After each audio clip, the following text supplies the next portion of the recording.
welcome to another episode of Share Your Story with Chet. So, who I have today is Joei. Joey is a really good friend of mine from the days I was in China, probably the really early days in China, rather. I think it was just 2007, 2008 when she was there. She's working for a few expat magazines and she was doing quite a lot of things. I don't think she was just doing one thing. But obviously, we became very friendly because of certain things. That was great. So, I've got Joy on today because she has a startup that really intrigued me. And we're going to come to that very soon. But Joy, if you just want to tell us a couple of minutes about yourself in general, and then we can start actually talking about this beautiful startup that you have going on. Okay, hi Chet, and thank you for inviting me to this podcast. And this is my son Jimmy. He went through Hey, the Jimmy. other door. Anyway, yes, I'm a mom first and foremost. So to my 9-year-old, soon to be 10, Jimmy, and Joshua, who's 12. And I've been through a lot of adventure and journey in life in my career. I've worked in media, newspaper, TV, uh, or an architecture and urban planning firm, Congress, Department of Social Welfare and Development, and that eventually led me to my stint in China, where I met you, Chet. I was working for a pharmaceutical company and writing for an expats magazine. And then eventually I ended up becoming an English teacher in a university. And that's where my path led me to where I am right now, which is I'm the founder of a self-directed learning center called Abot Tala. And that started because I had all these discussions with my students who were educated in the Chinese system, and that led me to exploring alternative forms of education because I was just worried about my children going through this system that I found very restrictive, Instead of education being liberating, Right. it boxed you in. Very So, I mean, rigid that's, and very restricted. Absolutely. yes.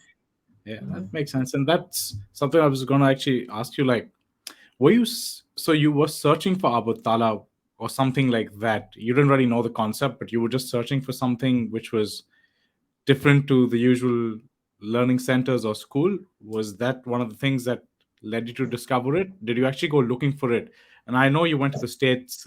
That's where you found this. Tell me about that. Like, what was it like trying to find this specific place or people who actually probably are the founders of our Tala uh, back in the States? Yes, that led me that being a mother and seeing my students, and then knowing my kids were small and might go through that system made me worried. And I started Googling. Everything starts with Google right now. Yeah. You're curious about something, and I found all these amazing options.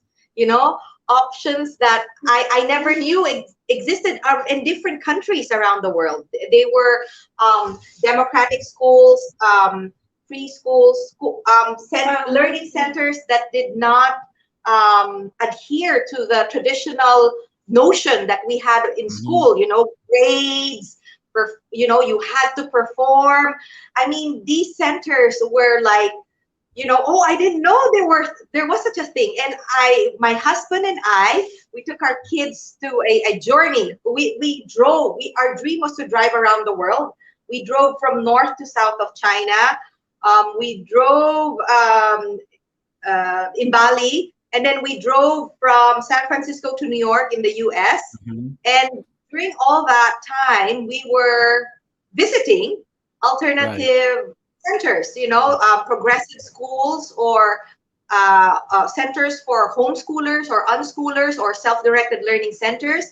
And then that's where I found a model Mhm. called Liberated Learners, and they're based on North Star, self-directed learning for teens, which was started by a teacher in Massachusetts who Right. felt being a teacher, he didn't feel that he agreed with the way the system was, forcing, quote unquote, forcing young people to study what they have to study, learn what they have to learn in a manner that is, quote unquote, acceptable to society.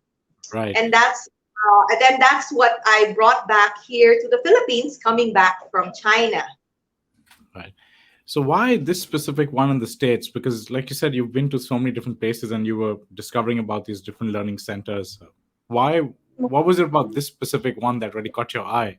Because, when you're going through, it's like you go through TripAdvisor, you look at 20 different hotels and then you say, this is the one I want, literally, right? Was it like that? Was it you going through a lot of centers and saying, this is what resonates with me. This is what this guy's message is really up with me. What was that? Well, in all the centers I visited, most of them, I always felt, oh, I wish I could do something like this. I felt Right. this, like there was this compelling moment, in life that made me think that,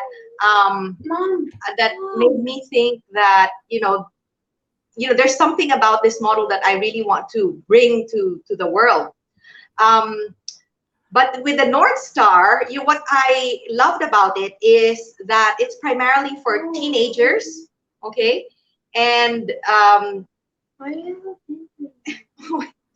wait.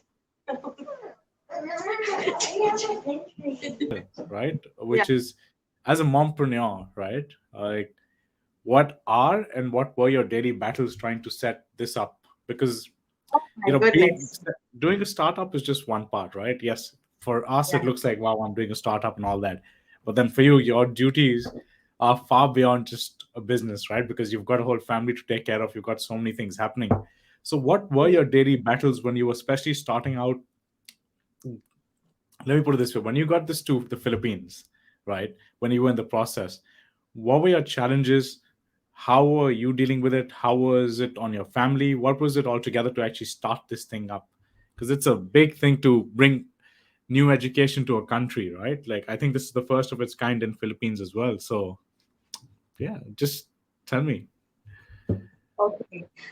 First of all, the challenge was, bringing something to a conservative, non-traditional, very conservative, traditional society like the Philippines. Hmm. I notice in countries like the U.S., in Europe, in developed countries, all these options and alternatives are supported.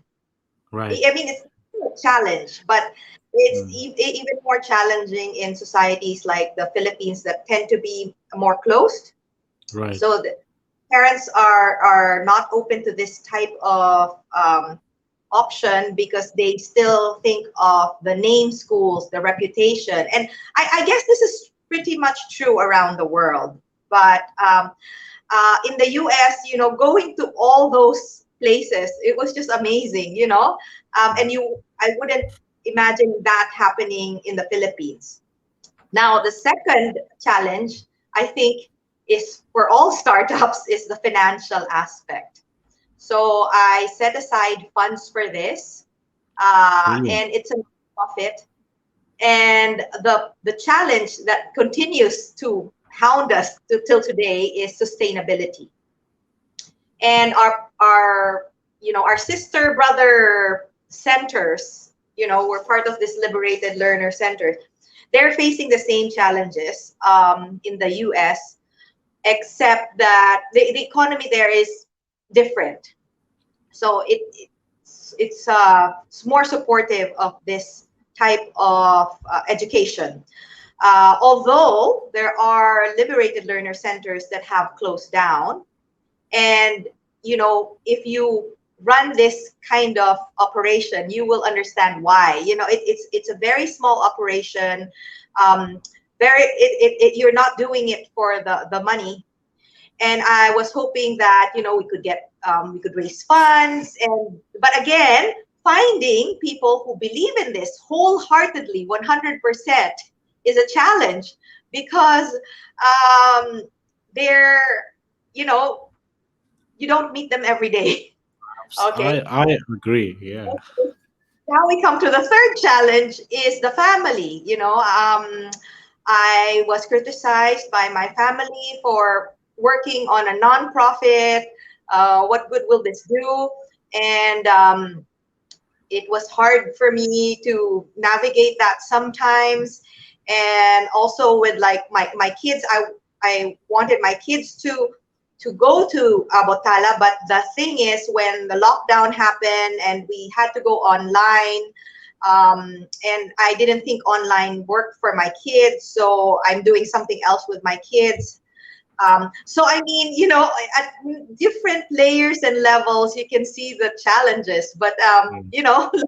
like any challenge in life, you just go through them, like one hurdle at a time, and the solutions just present themselves if you're Mm. persistent enough. Yeah. I love that how you say, you got to go through the hurdles one at a time, because I think that was my biggest thing as well when I had a startup. I never run a business, right? I was always working for somebody, so it was always different. Managing things for somebody else was very different. But when I had my own startup, all these things came in, right? The hurdles came in every day. At the beginning, they were very frustrating because I was like, why? Like, why can't it be easier? But you start figuring out that everything you do, you keep learning, okay, a better way not to do it, or something else that helps you move forward. And a lot of startups, I guess, have the same challenges, right? Because it's a struggle in the beginning. Financials. I used my day job to pay for my startup as well. I had no other option, right? I was finding ways to pay. I had this dream that I'm going to just sit there and then I'm going to make money, but that never happened, obviously. So it was a great learning experience, and there are a lot of small things that come on the way, but really well said that you just got to go through the hurdles one by one, and then you sort of keep moving forward. And kudos to you that with so many things coming your way, you were still able to move forward. And we're sitting and having this conversation today because you've actually set up Abot Tala. So yeah, Mm. that's really good. Yeah, especially like I said, as a mompreneur, would be very different to a lot of other people. So great for that. So now I actually want to ask you, right? What, talking about your kids, what were their reaction about this when they're obviously a little part of it as well, like they participate in it as well. So what is Well, yeah, like, please just continue. now I was just wondering, so if they do participate in it, what is their reaction to it? Because they're probably the biggest critiques of anything, right, sitting in front of you. So what Yeah. is their reaction towards this? Well, when Abotala started, it was just for teenagers, age 12 to 18. So my kids weren't that age yet. Hmm. And we tried it for smaller kids, but we had to close down the operation after 1 month. That was a very difficult time because we were so excited about Abotala and we saw how good it was for teenagers. We thought, oh, why not for younger kids? And then we rented a space just for the kids, but it was too small and we didn't have the people who were as committed to the concept and the vision as the Abotala High, the one for the high school. Hmm. So again, that's a big lesson in startups. Like when you have to fold, and when you can, you have to make a sacrifice. Like we didn't want to sacrifice the Abotala for the high school, Hmm. uh, just because we wanted the Abotala for the younger kids to exist. Right. As all, we had to make a choice, and the original vision was really for the high school age students. So my older son, when he was 11, 12, he was joining some of the online classes. But again, that had some conflicts because my husband didn't want online classes. And It makes I sense. mean, Yeah. the Hmm. whole lockdown, these were issues that were coming out from the lockdown, right? Right. But now we're coming out of it. Still, Abotala is still online, but we are having meetups. Also, we had moved away from the city, from Metro Manila, where Abotala is, Mm-hmm. And the program is able to continue because the executive director, who's my partner, is the one running it. So I can live here. I'm 2.5 hours away from Manila, and yeah, so it's a bit more complex. So my children aren't really able to benefit themselves from Abot, but this is Yes. very interesting. So Ken Danford, who started the North Star, his kids did not go to North Star. One, his son was pursued school because he loved school, and Right. then daughter um, just wanted to do things on her own. Mm. Just like do her own thing, but without a center or a structure helping her along. So, I mean, this is very interesting because, yeah, we have parents get into this for their children, but then it's bigger than your own personal needs and requirements. Right. Eventually it's something That's that's a good one. Yeah. like a cost that's bigger than Mm. yourself, right? Yourself, And right? Yeah. so that you're in it not just for your personal interest, but because of the idea. Like in this case, for me, what compels me is the freedom that it allows young people to have over their education. And ironically, I struggle with that with my own kids. I'm still struggling with those questions. um Is it because they go to regular school at the moment? They're following a regular system. Is that No, well, something? because of the pandemic, there was no school, and I didn't want to put them in a regular school because that would be online, or not in Abotala because again that is Right. online. So Right. I did a micro school. I got together with a friend of mine, and she's got children the same age as me, and then we just got a teacher to teach our kids in her home. The two Right. 9-year-olds together and the two 12-year-olds together, and they follow a curriculum, which is kind of like ironic because in Abotala we do not follow a curriculum. The Mm. curriculum is based on the young person. Right. You make it with your mentor as you go along. It's not a boxed in curriculum where, okay, these are the subjects and these are your textbooks that you have to go through. None of that. So, I'm like in between these worlds. Like I'm a founder of this, and yet in practice for my own kids, I'm doing this. Somewhere along the way, I just apply things that I learned from Abotala to the other. Mm. And then with So, Abotala, yeah. it's that to determine itself already. With Mm. people who are there's a team, the executive director and the team, they have it. They've Right. got it. It's so funny you say that because I was having a conversation. Yeah, Sorry, because after you. it's not even up to you. It's like you're part of a team, and there are some people who can push it further than you, and that's, I Mm. think, it's also important for entrepreneurs to recognize that it's Yeah. not a solo act. Oh, well said. And I think that's been one of my biggest things this year as well, right? Like I was going solo completely till last year, trying to find my ground, set myself up. And I found someone this year who I work with who has his strengths, which are very different to mine. And that really helps me move forward as well because trying to do everything yourself never may. It was great when you're doing a startup, but then you start realizing the value of bringing in somebody who's got a different experience and who can carry certain things on a higher level which you can't, but you bring in your skills which you do which they can't. So I guess having a team really helps you because you're the person on the floor over there doing everything, trying to set it all up, but you've got another small team that helps you with some of the other things from the back. Without them would be very hard because you'd be doing everything yourself, right? You don't know who to reach out to when you're stuck. You don't know what to have a conversation with. So yeah, that's awesome. And what would you, if I personally ask you, what would you like to see change in the education industry in 5 or 10 years from now? I'd probably give it a long time because changing that industry will take a long time, right? But I think just like work from home became a reality, 4 days work weeks are becoming realities. This sort of education will become more of a reality over time.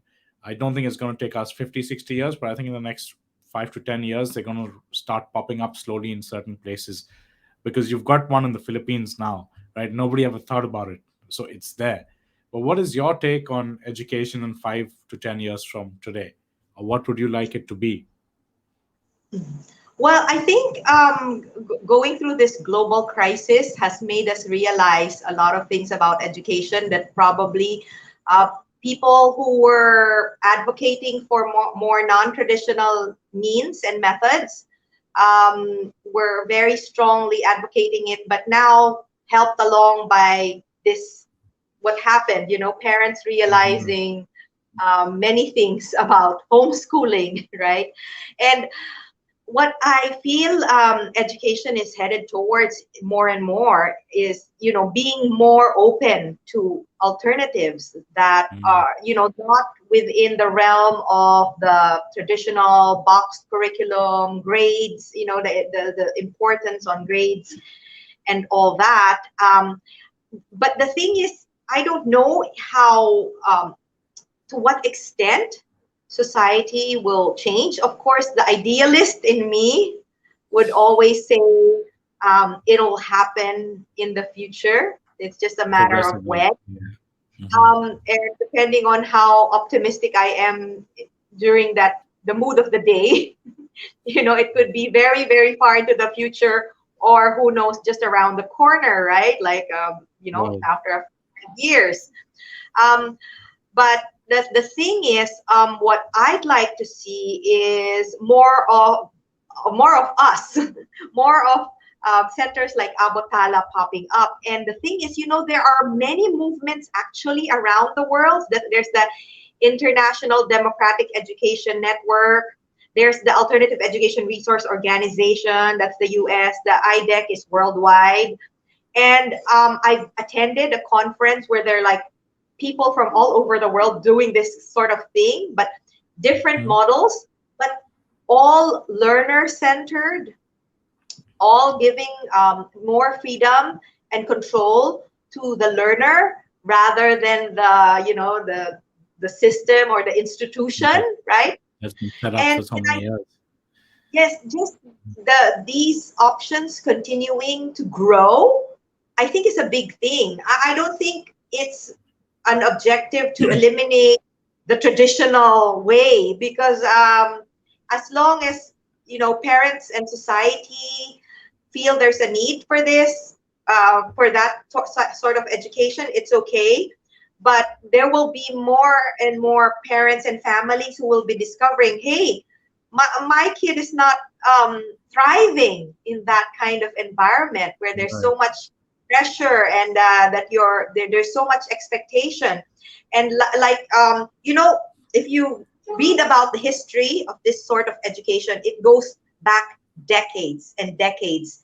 Thinkers who have already questioned the way society is going about education, like um, for example, like we're making like it's like the school is like a factory for workers to Everything's the follow. same thing. It's like a machine that's just producing the same thing every time, right? Hmm.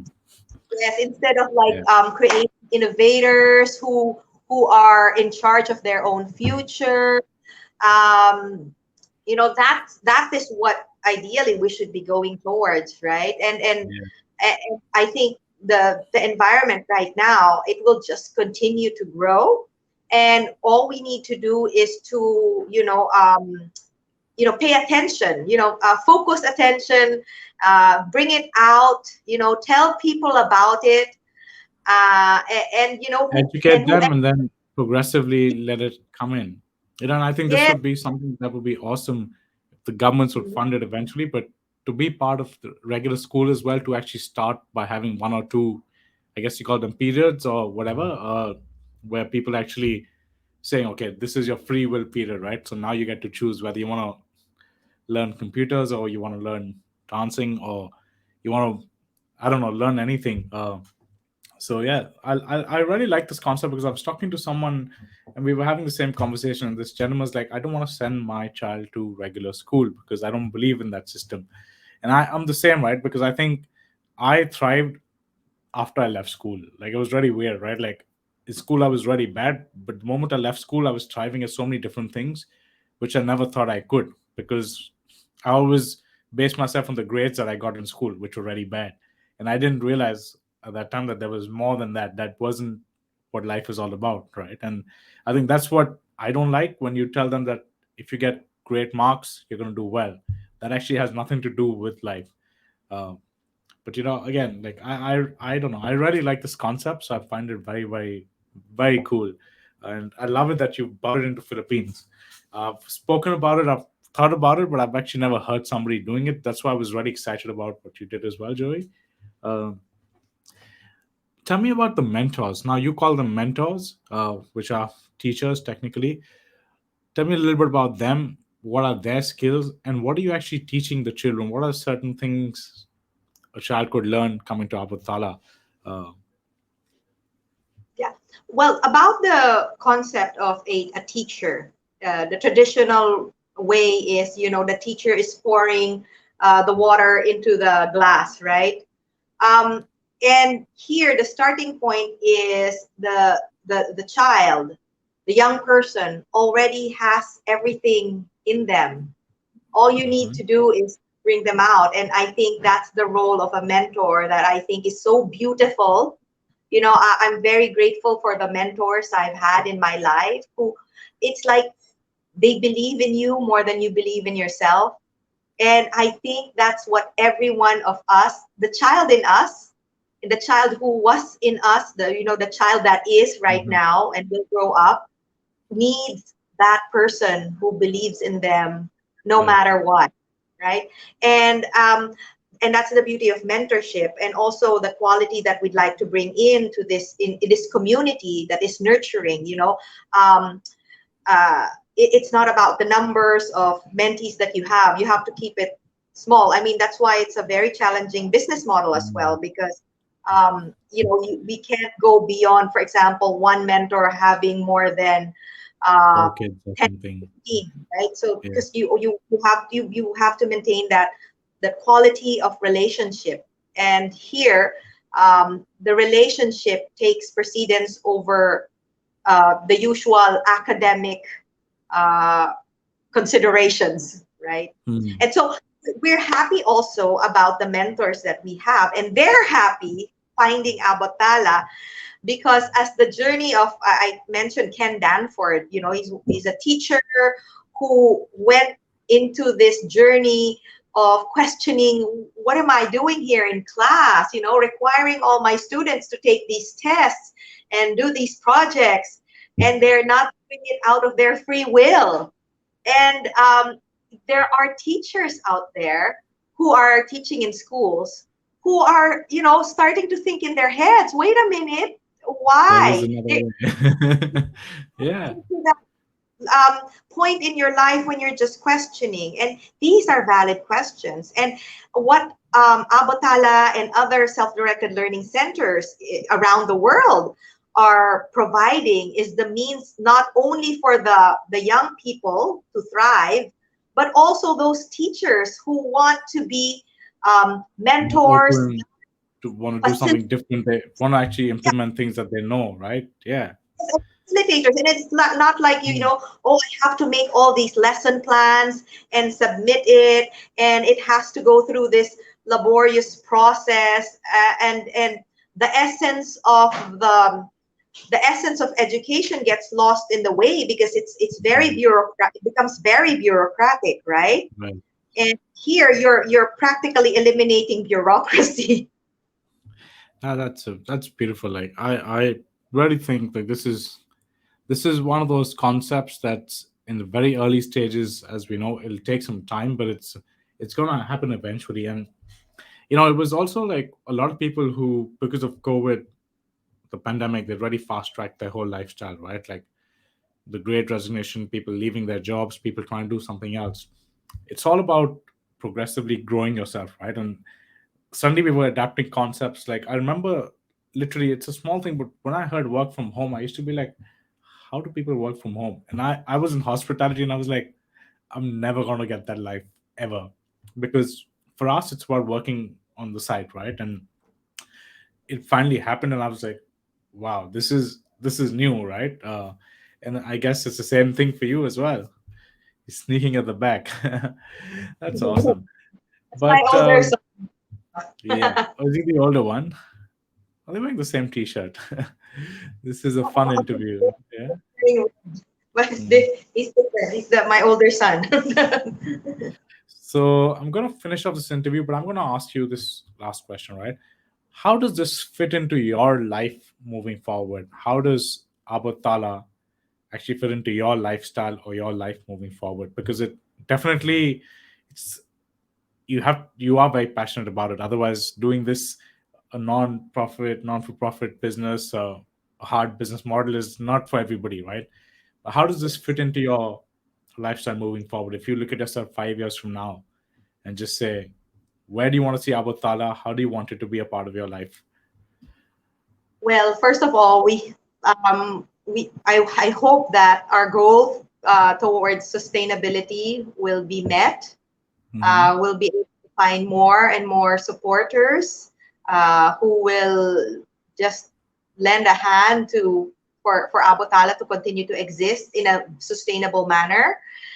And this fits into my life as one of my advocacies. I tend to be a dreamer with many ideas that I wish I can do. Like I wish I can also have do something for other causes.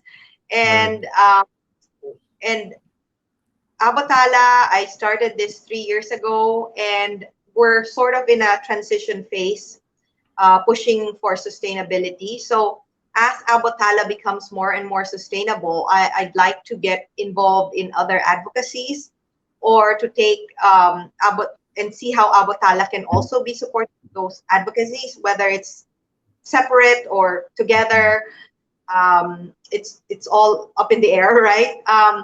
But the way Abotala is in my life right now also is I have another startup which I started up because I wanted to support Abotala. So Uh-huh. yeah, it's like a domino effect, right? Right. I needed to find something that would support a nonprofit, and so I have a partner who's also a dreamer, who also wants to support causes, and so we have this online business. So that's how the interplay of the cost on one hand and the business on the other hand. You want, ideally you want the cost to sustain itself, but Right. realistically speaking, the ideal would you would have funds for this that would Mm. more than what it can produce, Mm. right? That would be ideal for all of us to have funds for everything, right? That's why, I went into this other business with my friend from Canada, because, we both want to support the causes that are close to our heart. Like in my case, it's education. In Mm-hmm. her case, it's also community development and all that. Right. So how that plays out in the future, of course, is the scenario that we'd like to be going towards is that the business side, there's a business side that enables the nonprofit side to To run flourish. and operate. Yeah. That's So so that's cool. That's a smart a one. Yeah. plan. Mm. Well, anyway, I hope that happens. And again, thank you so much. It was great to learn about something so different that we've spoken about, but never actually seen it in place. Really helps me also think differently, that there are possibilities, of stuff we talk about. So, and again, hats off to you, because you're bringing something else to the world. You're trying to make an impact, and that's what I love about whatever's happening. So, yeah, thank you so much for coming on, and good luck with your journey, Joey. Thank you, Chet. Thank you so much for this opportunity to share all of this with you Yeah. and everyone out there. Thank you. Thank you.